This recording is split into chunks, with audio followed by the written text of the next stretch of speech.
All right, so thanks. We got a good crowd in here. That's really good to see. So before we get started talking about Texas Parks and Wildlife and how it's using social media and technology to connect with many people y'all's age, I do have a couple of logistics to mention before we do that. One, we are live streaming this at txstatemcweek.com. So when we get to the student or question and answer part, make sure you get the mic so the live stream people can hear you. So we'll have that in the back, and we'll have somebody walking around with it to ask questions. This panel is sponsored by the Social Media Club, so they will be over here on the, y'all can wave your hands a little higher, yes. So if you're interested in joining the Social Media Club, they'll be over there to talk and let you know all about it and what they do and how you can join. The way we're going to do this is we have a ton of really cool examples to show y'all. So we're going to do a mix of show and tell and Q&A with our great speakers here. And then Whitney and Earl will both be available afterward if you want to talk to them and interview them or anything like that. Okay? So let me do some very quick introductions. And I am using the introductions that the editor of Texas Parks and Wildlife magazine sent about Whitney and Earl because I really like them. Whitney Bishop is the social media director for Texas Parks and Wildlife. She has won awards for bringing a stodgy government agency to life, changing one-sided communication to much freer interaction with the public. And then we have Earl Nottingham, the chief photographer for Texas Parks and Wildlife. Far from just the top of the field in old school outdoor photography, he's embraced new technology with gusto.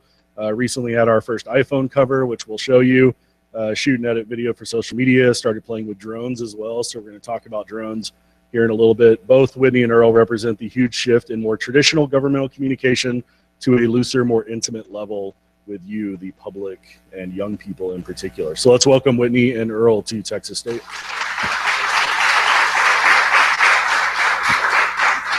I asked Whitney to bring a real bobcat today, and she refused. So instead, you're stuck with pictures of my dog Lucy, who has kind of become the unofficial mascot of Texas Parks and Wildlife. So I wanted to show at least some animals. We'll see plenty more animals here in just a little bit. But real quick, before we get started, let's get a little background of y'all. I'm gonna ask a couple rapid fire questions. Where are you both from? I'm from Houston. Temple. Okay, and did you love the outdoors growing up? I grew up in the suburbs. No, I didn't come from an outdoorsy family. Okay. Oh yeah, raised hunting and fishing. Love the whole outdoor. And what made you want to work at Texas Parks and Wildlife? Well, of course, I've been a photographer for years and made a transition to editorial magazine photography, and just combined the love of photography with the outdoors, and just perfect match. Starved for many years as a freelance photographer, then opportunity came up with the agency. And how long have you been there? About 20 years. Okay. And Whitney, how did you end up at Texas Parks and Wildlife? I wanted to get into video production, and I knew Texas Parks and Wildlife had a PBS show. It was a cool show, so I started out just, kind of at the bottom of the ladder and worked my way up. Okay. And how long have you been doing social for? Social media, I think we started in 2009. Okay. So quite a while now, yeah. 6 years. So let's throw it out to y'all. When we're talking about government agencies, what are the stereotypes that come into mind?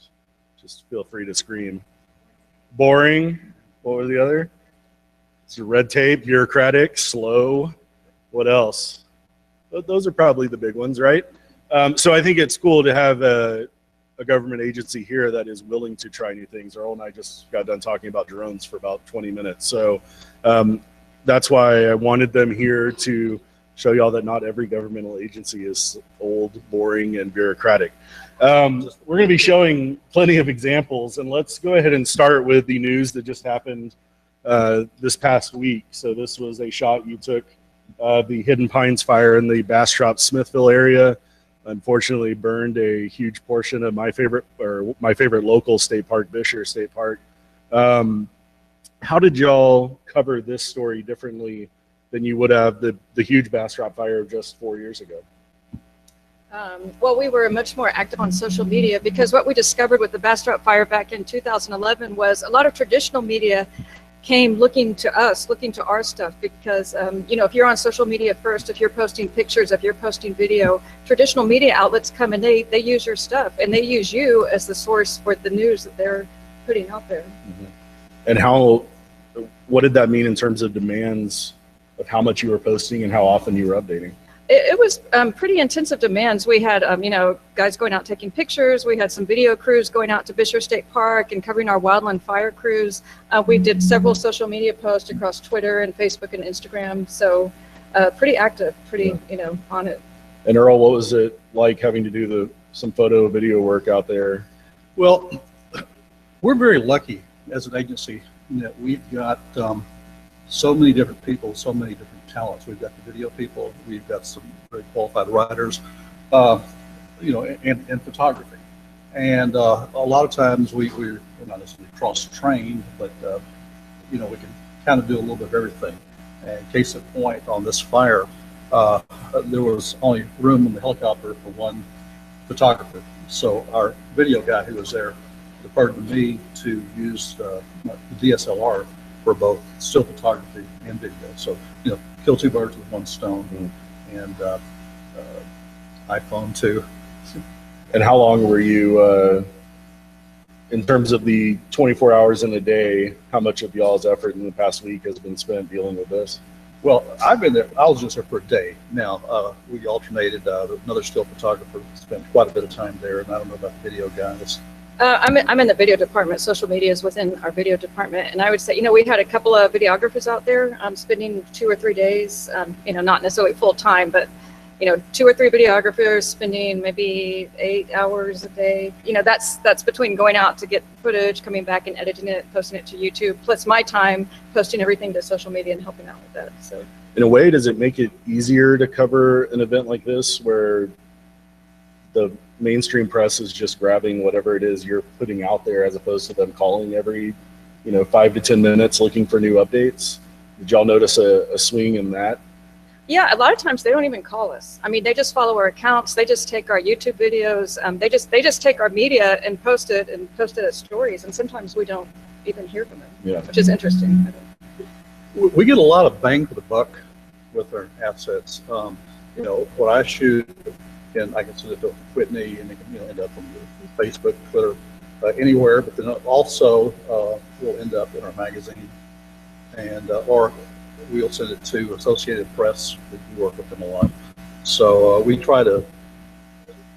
You know, the old saying is "create once, publish everywhere." The Coke philosophy, and so we try to take one product and get it out to as many avenues as we can. Does anybody in here subscribe to Texas Parks and Wildlife magazine? You shouldn't. You should. They just hired a really great writer named Dale Blasting. So let's look at a couple other examples. A lot of my social media analytics students are in here, so I'm glad that Whitney provided some analytics for us to look at from some of the more recent posts they've had. So I'm going to awkwardly ask y'all to turn around and look at the screen. This was from the big, I guess the blood moon or the red moon or the giant full moon, whatever it is you want to call it. What did y'all do in terms of covering this one? Oops. This was actually, it wasn't the most recent blood moon. It was one from a year or two ago. Sorry, going backwards. There we go. This picture comes from Lake Somerville State Park. One of our park rangers out there is this fantastic photographer, and he took this picture the night of the full moon. So I saw it, I tweeted it out, and then this is an example where if you go to the next screen, next thing I see it, you know, on these news websites. And again, they didn't call us, said, can we use your picture or call us for information? They just took our picture and posted it to their websites. And it's great because they credited us. As long as someone credits you, then we're perfectly okay with that. And it's great exposure for our parks. And I think why we were so successful is, you know, it was a really cool full moon that night. Everybody was talking about it. We were able to kind of glom onto that hashtag and join that conversation and get exposure that way. And what type of, we have the analytics here on the screen. What did you see with them? I have no idea what's going on with this clicker. It's demented. I promise I'm not switching back and forth between these. Right, so we gained a lot of new followers to our Twitter account, and you can see the number of impressions up there and engagement rate. So that for a tweet, that's good analytics for us. That's higher so than average. Engagement rate is just the engagement divided by the impressions, which anything above like 1% is really good. Yeah. So 4.5 is astonishing. Yeah, it's really good. All right, Earl, we have an example of your work. This is the Contrabando movie set out in Big Bend Ranch State Park, is it not? Yeah, we do whatever we can to promote the state parks and the areas that surround the state parks. So we're always looking for something unique, a different way of looking at it. And this is Cool. what- We'll watch this if the clicker behaves.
This stupid clicker, I swear. Well, okay, so we got the idea, right?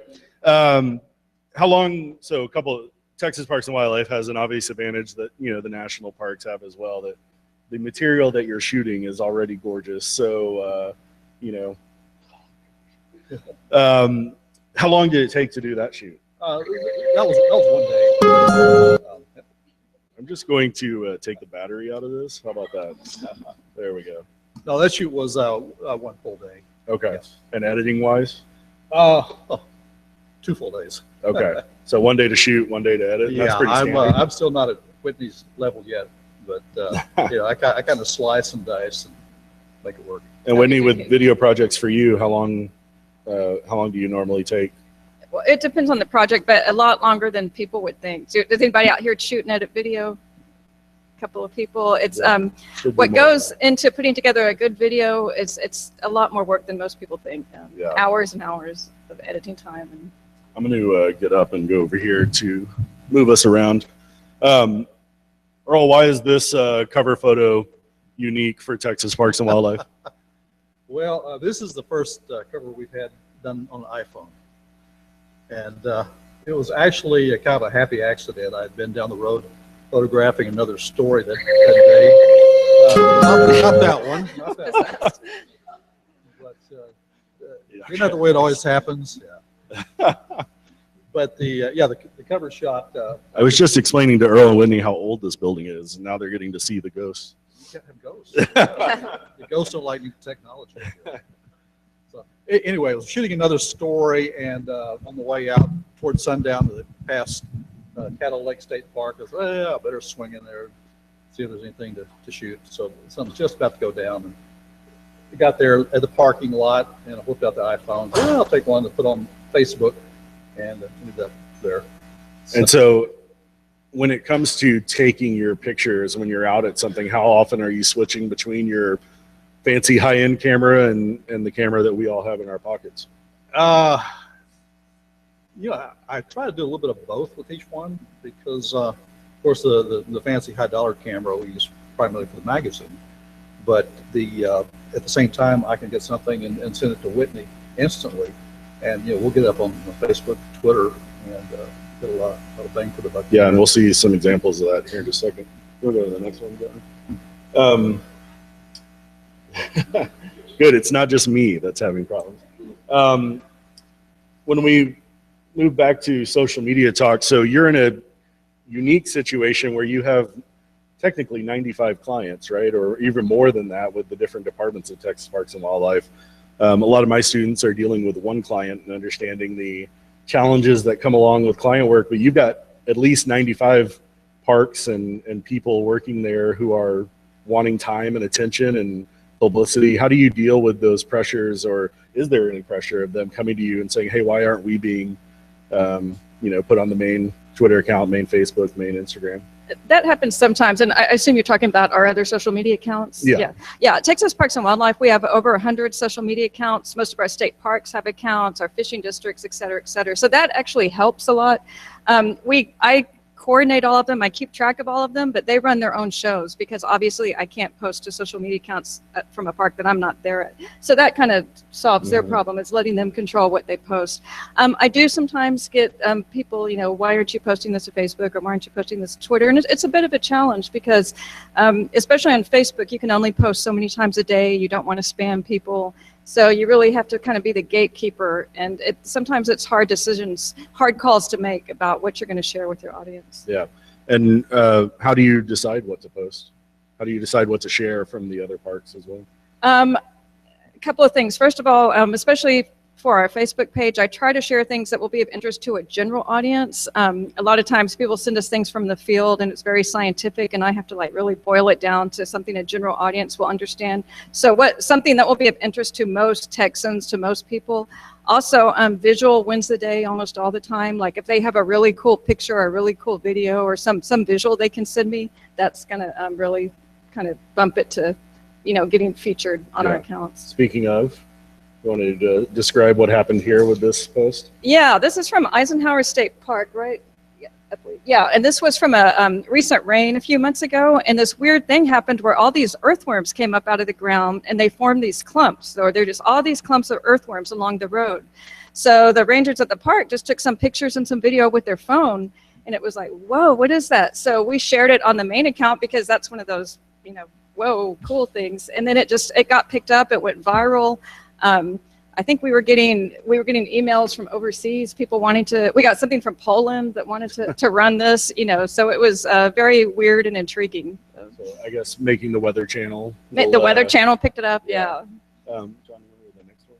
So, and then you recently just went out on your first Instagram meetup, right? Yeah, this was very cool. This was an Instameet, and we actually didn't organize it. I wish we had, but an Instagram group out of Houston organized this at Lake Livingston State Park, and it was where Instagram Houston people that they wanted to meet up, and they get together every so often and share their pictures. So they chose to go to Lake Livingston State Park, which is a really cool park, and they just all got together for sunset to take pictures of the park and shared them on Instagram. Yeah, and can I do a plug for Instagram Texas? Does anybody follow Instagram Texas here? You people, come on. Every Tuesday I post on Instagram Texas. So we're a network of photographers around Texas. It's a really cool account.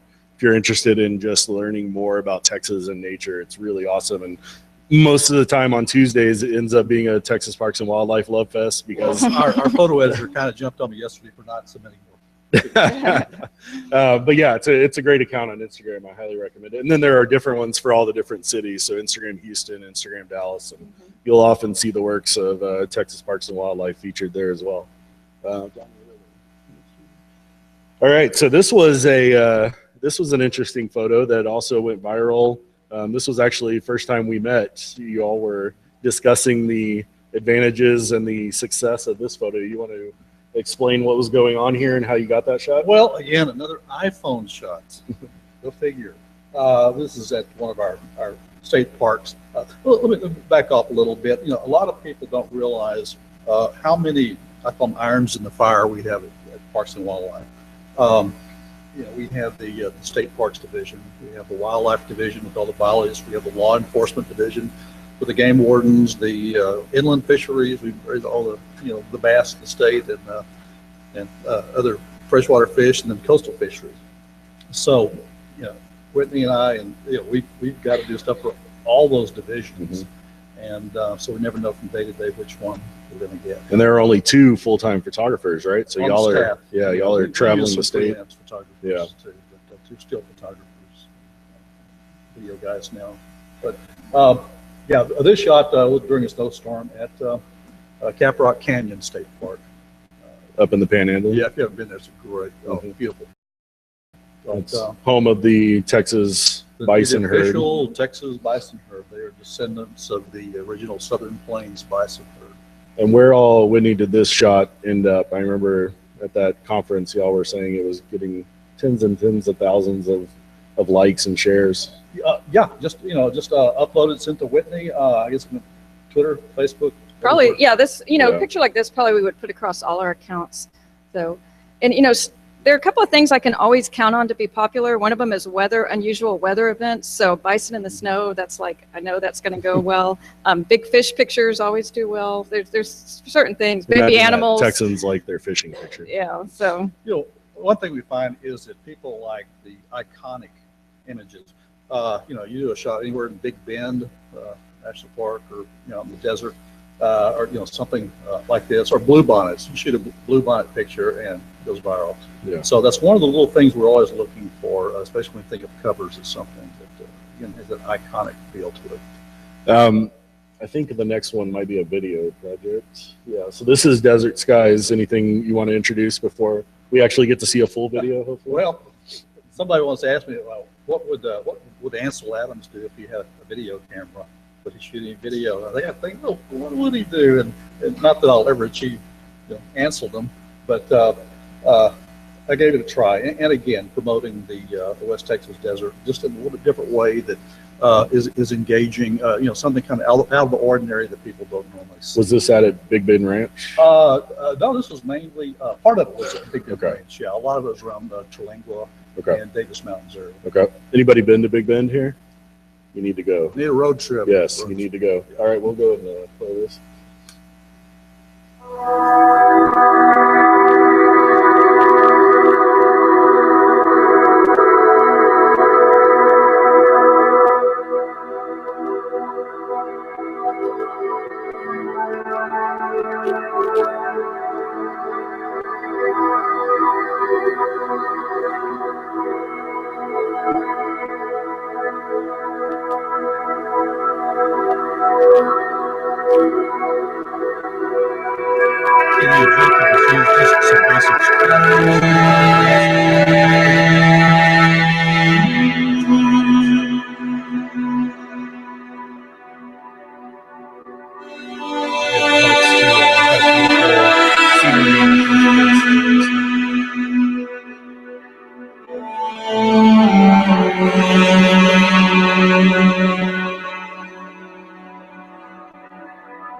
So you recording in the time I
So you kind of got an idea. A thunderstorm in Big Bend is one of the most gorgeous things you will ever see in your life. I promise you. It's one of those life-changing moments for those of us who love the outdoors. When it comes to video, how open are you to trying new tools? You know, because again, most government agencies would not even be willing to think about using an iPhone even for stuff like this. I am the consummate equipment geek. Like the last column I wrote for the magazine, the whole photo column, and talking about how I had GAS, gear acquisition syndrome, and always accumulating new things. So, but yeah, it's hard to get anything new with the state agency, but once you convince them that it can be used as an effective tool, again, getting bang for the buck out of a very simple device, they're usually on board for it, open to it. And Whitney, what type of pushback do you see, of any, if any, from overhead people, management? Are they constantly on you, or do they give you pretty free rein when it comes to what you're doing? As far as getting new equipment or social, just what you're posting in Social general, media? No, we're very lucky that we have pretty open door policy. You know, they trust us to post content. I've heard of other agencies where they had to get approval before every Facebook post they did, which that would just kill social media, I think, in my opinion. So we're really lucky that they trust us and don't hover over us too much. Yeah. We can go to the next one. So this was a social campaign you did. We're trying to find the best animal. Yeah, we do this during March Madness. We call it the Texas Critter Clash, and so we pit animals against each other. It's a Facebook-driven campaign, and people can vote. We'll post 2 pictures and some information about that animal, and people vote for their favorite picture, and then the winner takes the crown, horned lizard. I think we have the next shot of the onyx that won. The bobcat one year, yeah. Hey, so the bobcat one, of course. What type of engagement are you seeing on this, and how?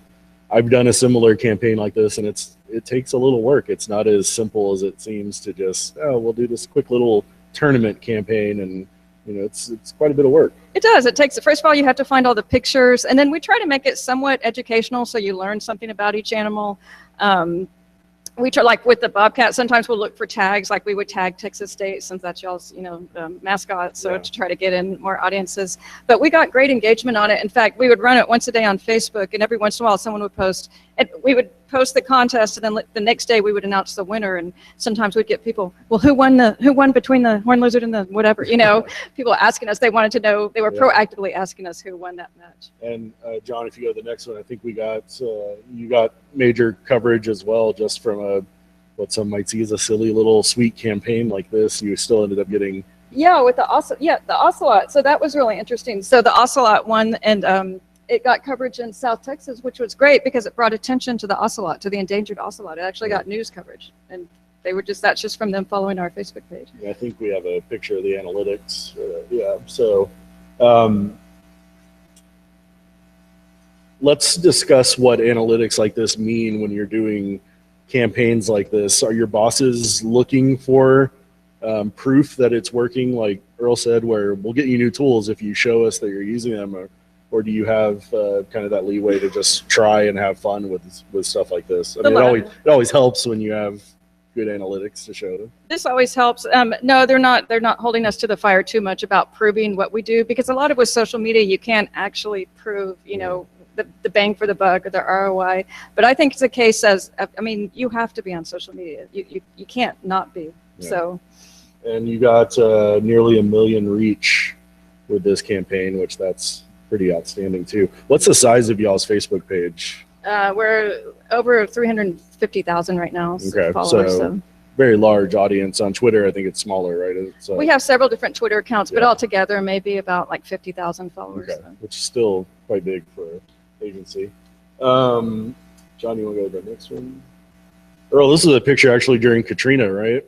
Yeah, this was the first time that Texas game wardens had been asked to go out of state to assist with the emergency. So they invited me along to document several days there. So we spent a couple days in the 9th Ward where all the bad stuff was happening, and was able to document that. The only downside was they all had their bulletproof vest on, and I was standing in front of this boat in a big orange life jacket that kind of screamed, "Shoot me first." We did hear gunshots. How long were you there? We were there for about 3 days on this one. So what I find is you have to kind of change modes that you photograph in. I mean, one day if you're shooting wildlife, you're in a wildlife photography mode. But then on something like this, you go back to your photojournalism background. I've done newspaper photography things. So you have to kind of mentally change modes depending on what you're shooting. And how hard is it to go between those modes when you're all geared up one day for this and you get thrown into something else? I mean, at this point, it's pretty easy. Yeah. What type of, so this was more than 10 years ago, what type of equipment were you using back then? This was digital. It wasn't the latest and greatest one, obviously. I mean, I think we're up to maybe a 12 megapixel camera on that one, which is more than enough. We need a camera that can give us the output for whatever we're shooting at the time. The most I need is double page spread in the magazine. Okay. And 16 megapixels will do that for shooting for web, well, anything. Yeah. John, next one. Yeah.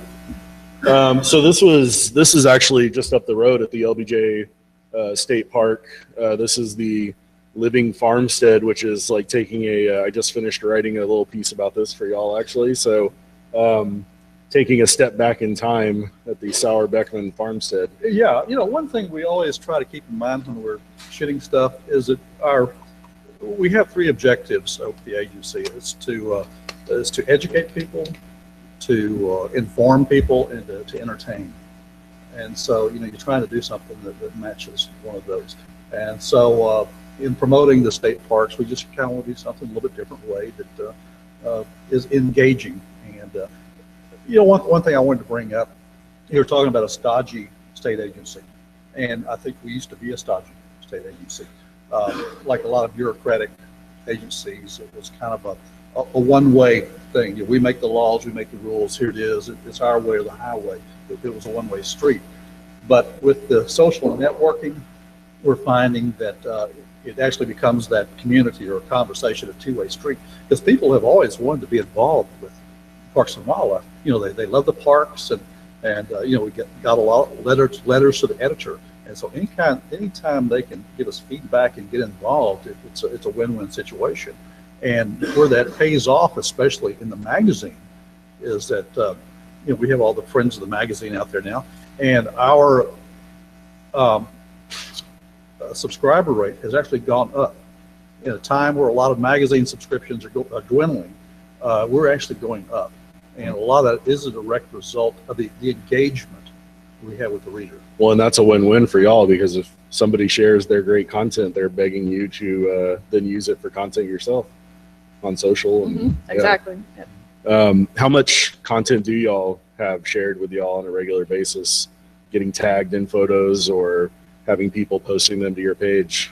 Oh, at least 2 or 3 photos a day. We get a lot of people tagging our page. What kind of snake is this? What kind of bird is this? What kind of, asking things like that. Or sometimes people, like on Instagram, lots of people share their pictures from the parks, which is really cool. I love to see those. And so Twitter, yeah. Is that part of your day, just going through everything that people are writing? And cool. Yep. Okay, so let's watch this Sauer Beckman Farmstead video. And we will also put these on the magazine website. Okay. So, yeah.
So on a project like that, do you storyboard, or do you have an idea of what you're looking for when you're going out there, or how do you go about your shooting and editing process? Well, I don't storyboard, but I do kind of have a rough idea of what I'm looking for. The main, the way I start off is I just want the feel, first of all, and what I was trying to convey was just a very relaxed, easygoing lifestyle. And then actually, believe it or not, a lot of it is driven from the selection of music. I'll find the music first, and you can listen to that music, and then you can start to see all these little things in there, and it just kind of evolves. You know, you'll set up a shot, and you'll change it around, but at the whole time keeping in mind the tempo and the pace of the music. You're very slow. So a lot of our students are budding photographers or want to be photographers, or even if it's just in their free time. How long did it take you to learn to find those little things, like focusing in on the, on the bee, on the flower, or just spotting those little tiny things that are, you might just look past and not even think about? Well, I mean, as a still photographer, you're always looking for a picture within a picture. You look at a wide landscape, and then you see the flowers, and you think in terms of a macro shot. But I do have problems with that when shooting video. In fact, our head producer is always getting on me for not shooting enough of close-ups. I tend to do a lot of wide shots. He said, no, you need, for every wide shot, you need 2 medium shots. For every medium shot, you need 2 close-ups, so you can cut back and forth. So that's been a hard thing for me to learn. The analogy is if the still photography is kind of like playing checkers. It's kind of easy to do. Going to video is like playing chess, because you have so many other dimensions to work with. You have or if you're concerned about the motion aspect of it, but then the sound aspect. So it's been kind of difficult to teach the old dog new tricks.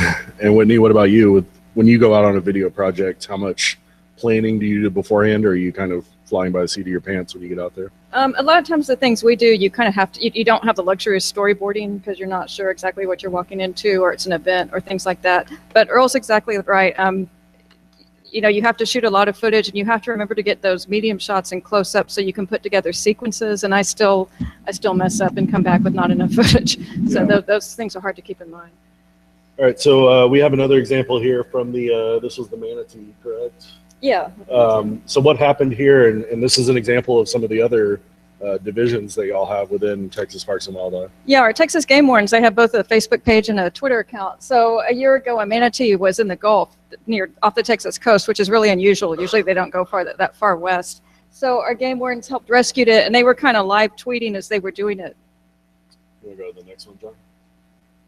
And so again, you started getting coverage from mainstream press. I think we're seeing a theme here. Yeah, so a reporter from the Houston Chronicle was following this and, asking us for more information and, keep the photos coming. Yeah. So they ended up covering it. I think we have an analytics on the next one. Or no, this is more, so more Houston Chronicle coverage, and then we can go to the analytics. So what did y'all see with this? And so, it got, let me look at this, good number of impressions and engagement. It grew the Texas Game Warden account. And I'd say one of the most important things is that it's kind of training, or major media outlets are learning to follow our accounts, and get news from us. So for instance, 4,500, how big is the Texas Game Warden account?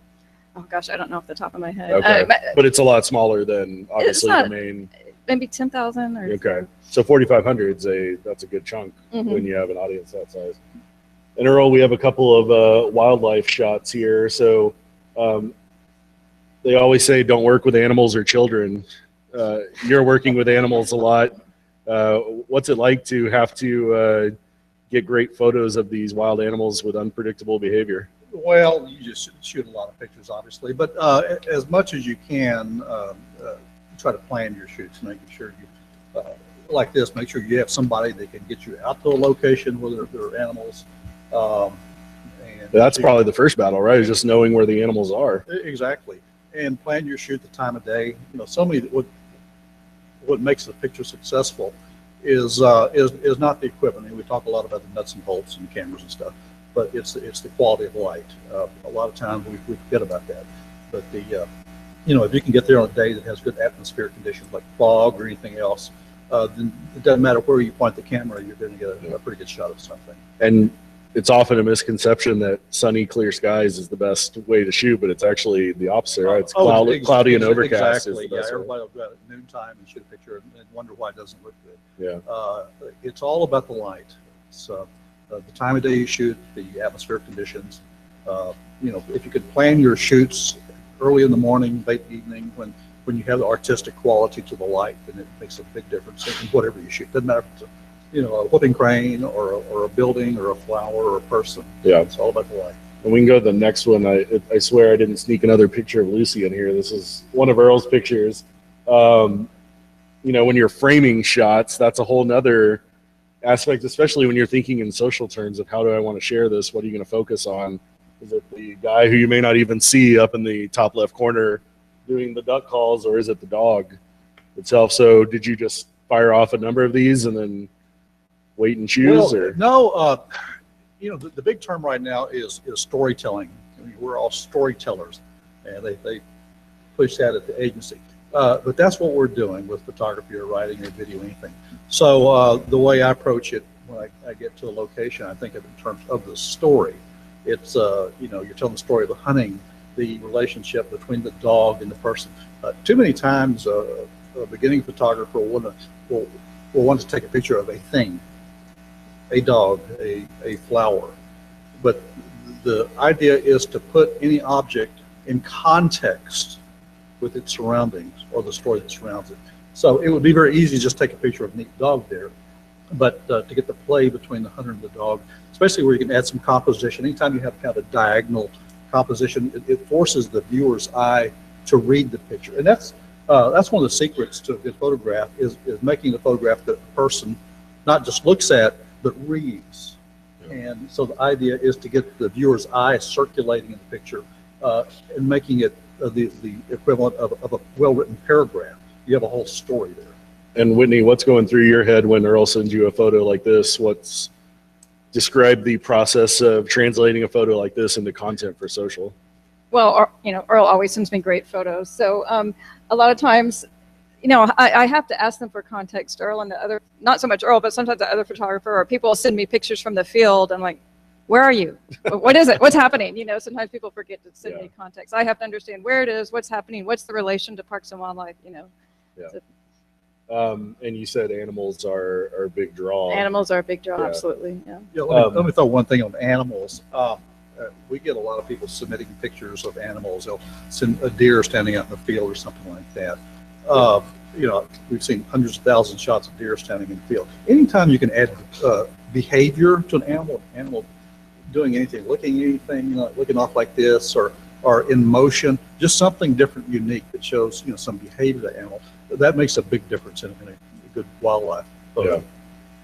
All right, John. So we had a situation where a couple of bucks got tangled up. I remember this making big news. What was this, about 6 months ago? 6 months, maybe, yeah, 6 months. A little bit longer. Yeah. So y'all covered this on YouTube. What happened with y'all's coverage?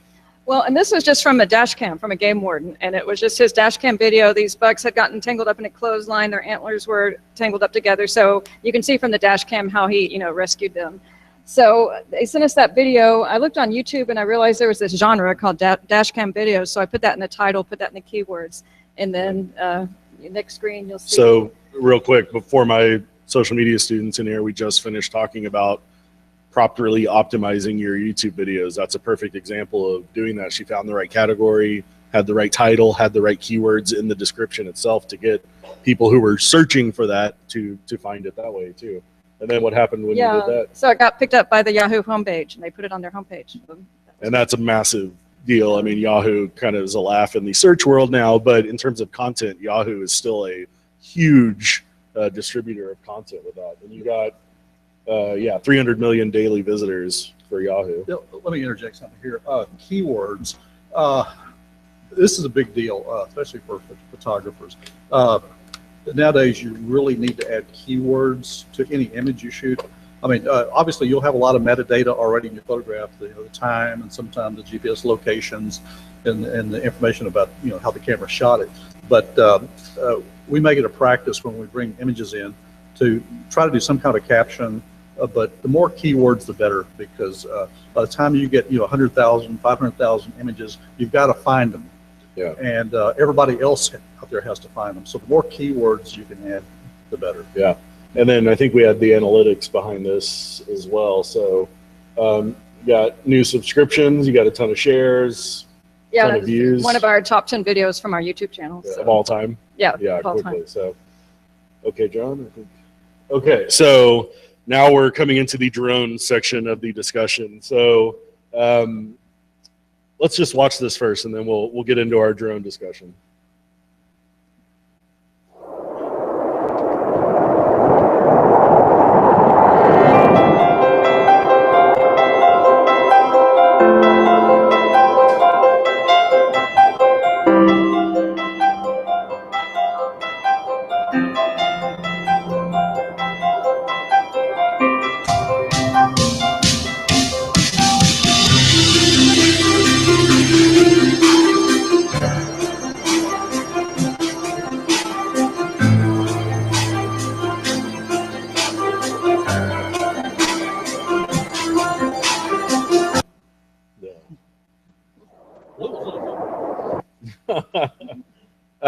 Well, we can, if we cue it back up, we can keep going. But so Texas Fire, for all of y'all, I'll do a quick plug for our school here. We have a drones and sensors class that just started on Monday. I'm co-teaching with Dr. Cindy Royal, who's back there in the back. And we're trying to introduce a lot of these technologies to students. And one of the hardest parts with it is the legal aspects of this are a mess right now. So y'all are also feeling that pain of dealing with the legal issues. What's Texas Parks and Wildlife doing right now to be able to fly and publish your content? Well, currently we are not flying. A lot of the different divisions had acquired drones. We had gotten one for aerials like this and still photography, different media. The wildlife people have one for taking census of wildlife. The fisheries have them. Law enforcement wants to get a big one for tracking bad guys off of the coast.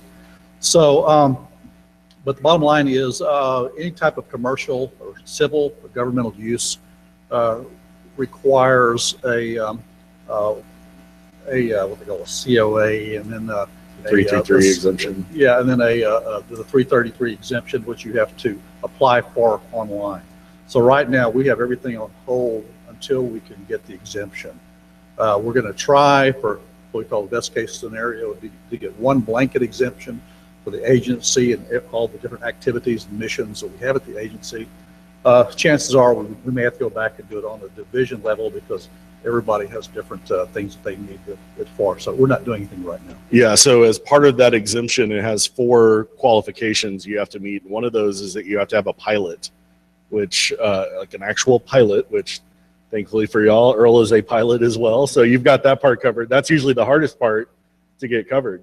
Yeah, currently they're undergoing the rulemaking process, and FAA is supposed to come up in either January. Now I think they pushed it to June on the final rules for that. So it could possibly work out that by the time we get our exemption, they're going to totally change everything around. Yeah. And hopefully people won't have to have a pilot's license because in reality, a 10-year-old kid who plays computer games can fly a drone better than I do. I mean, it's the equivalent of making somebody, in order to play Call of Duty, you have to be a Marine who's been in Afghanistan. Like that's, just not going to happen. So what are y'all hoping to use drones for as we move forward and as the rules eventually get passed and we can start using them for publishing? Well, for our division, which is the communications division, the video guys use it, like what we did here on the powder horn. Originally, they were going to pay for a helicopter to come in from Houston shoot this video, and Bruce said, well, hey, for a fraction of the cost of the helicopter, why don't you just get us a drone? Yeah. And so we had, I don't know, just a couple days learning period to learn how to fly the thing. So I met Bruce out there, and we did that. Whitney, have you tried? I have not. Some of my colleagues have tried flying a drone. I haven't done it myself. Okay, so I want to open up to audience questions, and I will not be flying the drone again, indoors at least. But we have a microphone over here. Feel free to start. Ben has a question right here. My question's pretty simple. I was just curious. You have to have a pilot's license to fly a drone. Is that like a airplane pilot's license? Yeah, or just a drone so pilot's it's license? just, again, that's just right now until the FAA rules officially get into place. So Not for regular, not for yeah, recreation. hobbyists don't have to, but we're talking about if you want to use it for commercial purposes. So if I wanted to, or if Earl wanted to go shoot video for Texas Parks and Wildlife, they have to have the exemption and a pilot, but he's a pilot. So they would be fine. They're just waiting on the exemption to actually And get that it. may change. Yeah, and that's going to change, hopefully. Anybody else? So when you're taking photographs, I know some of the limitations that can happen are bad weather or if animals are not moving quite into a photographic shot or area where you can get them. Are there any other limitations when you're taking photos or videos outdoors that you keep in mind? Limitations. Well, again, by trying to plan your shoot as much as possible, you eliminate a lot of those limitations. Again, the main thing is the time of day, the quality of light. They say the most important thing about real estate is location, location, location. Well, photography is light, light, light. Someone once said a great photograph is taking an ordinary subject and putting in extraordinary lighting. So the early hours of the day, you get that beautiful warm light. It's a very artistically pretty light, and it sculpts the subject a lot better, regardless of what you're taking a picture of, whether it's animal or mountain or a flower or anything like that. Good light can also be bad weather. Your desert, your rainstorm, that makes a great subject by itself. So you look for those kind of anomalies in weather. Stay away from the bright sunlit day. That's where everybody thinks you need to take a picture. Rain, fog, those kind of atmospheric conditions can be a big benefit. But yes, specifically for your question, there are times when it's hard to get anything. Animals don't show up, you can waste a lot of time. And usually what I'll do during the high points of the day, when the bright sunlit area, I'll go out and scout those times of day to try to find animals or the location. So then I'll go back when the lighting is better. So I'll utilize that midday time doing that. But yes, it's easy to waste a lot of time and not get a good picture. I've gone out to West Texas and come back with nothing. It's hard to get in. Got a question, right? Okay. Since you started the whole social media campaigns and the engagement, did you notice a correlation between the attendance of the parks? What was that now? So since you've increased your social presence, are y'all seeing a noticeable increase in attendance? So that's something we've talked about a lot. If you're allowing the customers to be your best advocates and your marketing department for you. We don't have a way to tie attendance at parks directly to our social media effort, general attendance, but we can tie event attendance. And we do have cases where we promoted an event and more people have come directly because they heard about it on social media. So.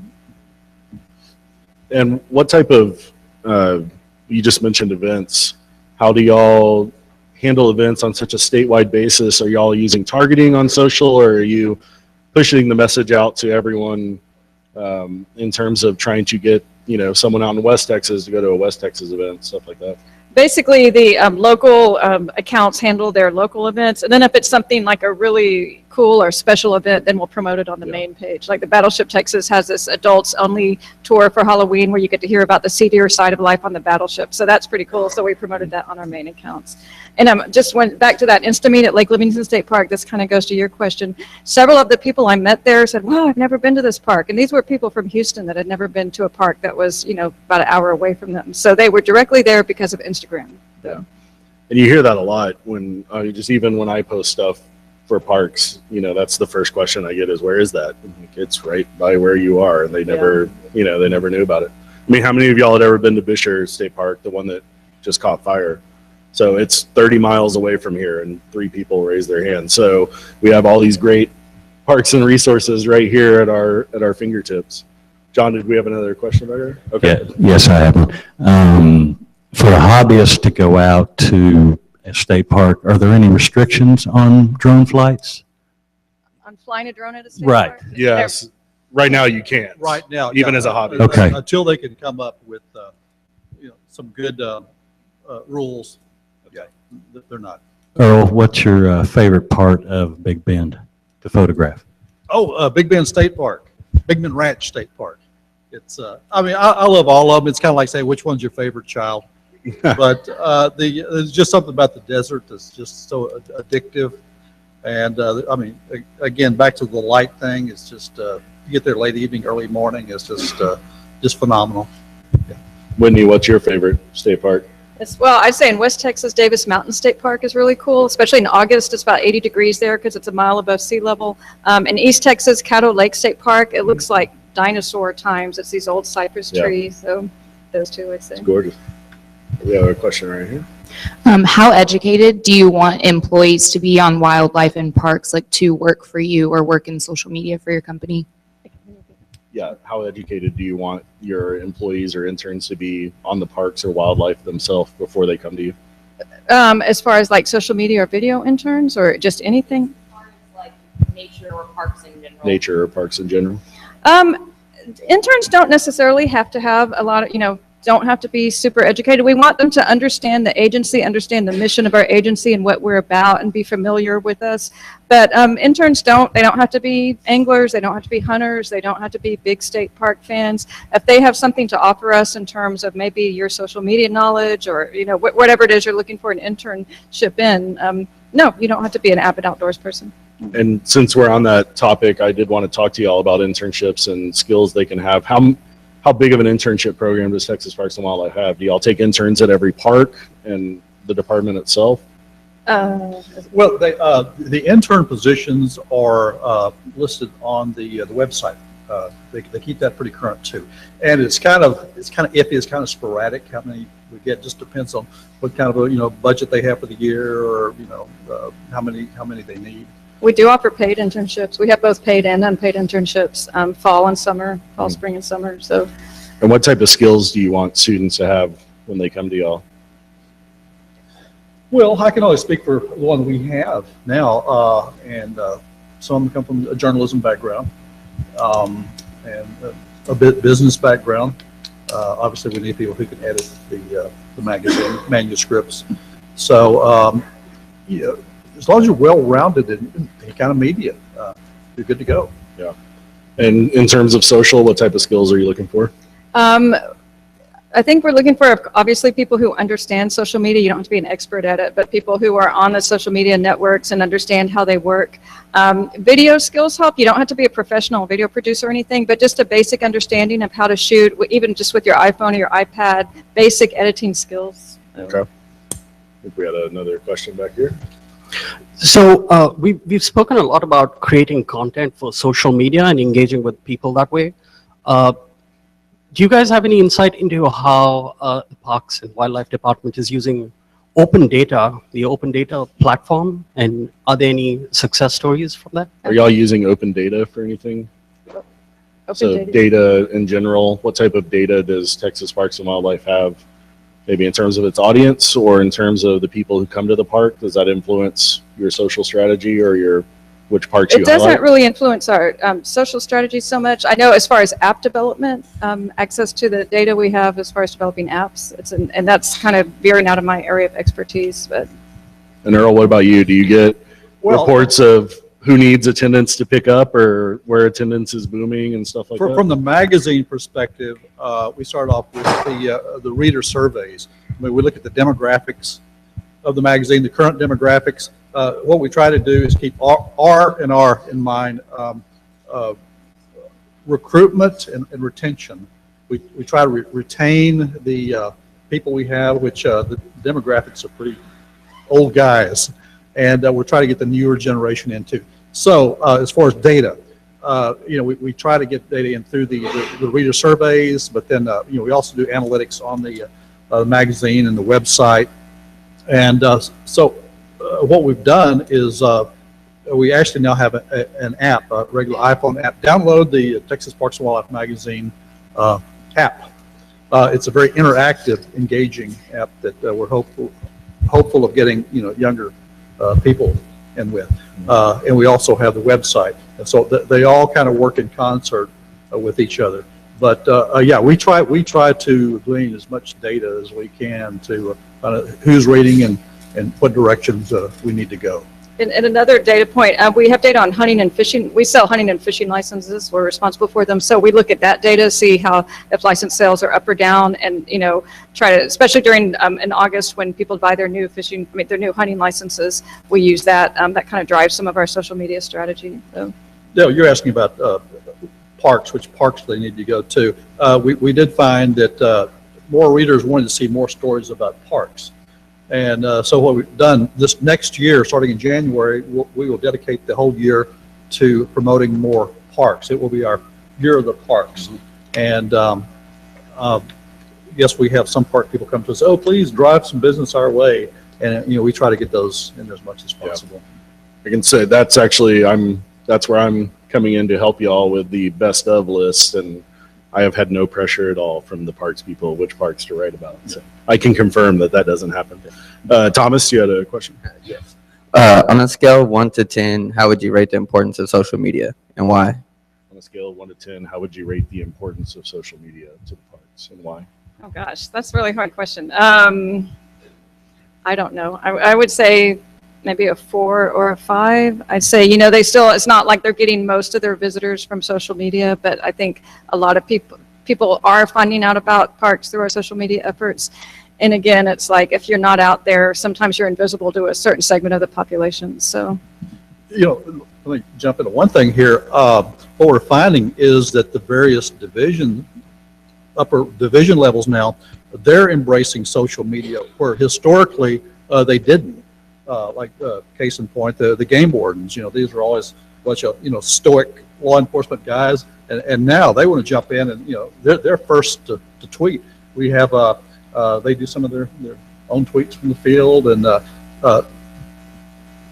so they're embracing social media a lot more where traditionally they didn't. We have one lieutenant there, Mike Mitchell. I nicknamed him Lieutenant Tweeter. And he never forgave me for that. Because now everybody up in the office calls him Lieutenant Tweeter. That's a good thing. It is. I think we have a question right here. Okay. I know a lot of college students around here that want to be involved with Texas Parks and Wildlife. Have y'all, or are y'all going to outreach to Texas State in any way? I know a lot of people around here especially want to do something, especially interns and things like that, or internships. I know we just want to work with y'all somehow, but we don't really have accessibility to get in touch with y'all. Do y'all do any outreach at specific universities, and how can we get that here? I know that our we come to job fairs and things like that. We've got people that come to job fairs. Y'all were here just a couple of weeks ago, We were just right? here a couple of weeks ago. Yeah, the state parks have an ambassador program where people can be ambassadors for state parks and kind of help spread the word on social media. But no, you guys are who we want to reach out to. Millennials, younger people. You're the future generations of people who are going to be using our parks. Our research has shown that park visitors are getting older. We want more younger people to come to our parks, so people will keep coming to them in the future. So you guys are exactly who we want to reach out to. So it's up on us. We're trying to figure out more ways to do that, actually. This is a very good point with what you bring up. I'm not sure exactly how all we do reach out. I know we need to reach out more. But to your point there, we pretty much always done it the way we've always done it as far as educating the public. But what we're finding out, there are a lot of young people out there, your group and the millennials, there's a few people who are really, I guess you call them spark plugs, who are very proactive. And they've begun their own groups about getting other, youth involved. So, whereas, a bunch of you go to Austin to 6th Street, well, they get groups and they go out camping and stuff. So what we need is for your generation to be proactive and really kind of make some things happen that we haven't thought of yet. Like I say, we've kind of done it this way all these years, and y'all got better ideas than we have. Yeah, and I'll just speak from experience with that. I mean, I met them, but I took I spoke at a conference where I met Earl and some of the editors, but then I followed up on it, and that opened that relationship and fostered that relationship. So don't be afraid to, kick in the door. Not literally, but figuratively. We also have a volunteer section on our website. Volunteering is always a good way to get involved. You can search by area, you can search by topic you're interested in, and that's a good way to meet people and kind of work your way in and make connections to them. Did we have another question, John? Or are we good? Any other questions about in the back there? And then Holly has a question.